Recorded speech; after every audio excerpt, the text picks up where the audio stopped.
Samantala, kumustahin natin ang lagay ng mga bilihing kasunod ng pananalasan ng bagyong Opong at Habagat. Alamin natin yan sa detalye o sa ulat ni Vel Custodio Live. Vel?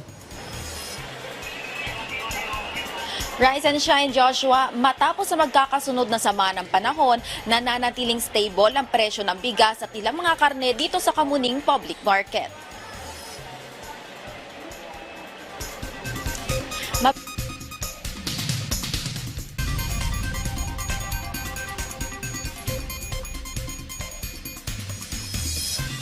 Dito ang 20 pesos kada kilong NFA rice para sa mga nasa vulnerable sectors. Nananatili lamang sapat ang supply ng bigas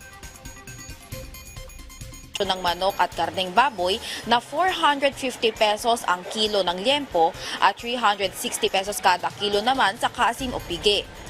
240 pesos naman ang whole chicken. Stable din ang presyo ng isda maliban sa gulunggong na aabot sa 400 pesos ang kilo.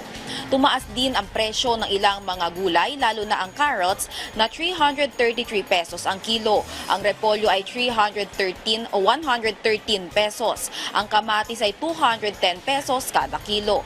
Wala namang masyadong paggalaw sa presyo ng sayote na 60 pesos kada kilo. Ang kalabasa ay 80 pesos at ang palaya na 160 pesos per kilo. Samantala, inanunsyo kahapon ng Department of Agriculture ang price freeze sa mga lugar na nasa ilalim ng state of calamity kagaya ng Masbate at Oriental Mindoro. Joshua, ayon sa Samahang Industriya ng Agrikultura, wala daw dapat ikabahala sa supply ng mga produktong agrikultura.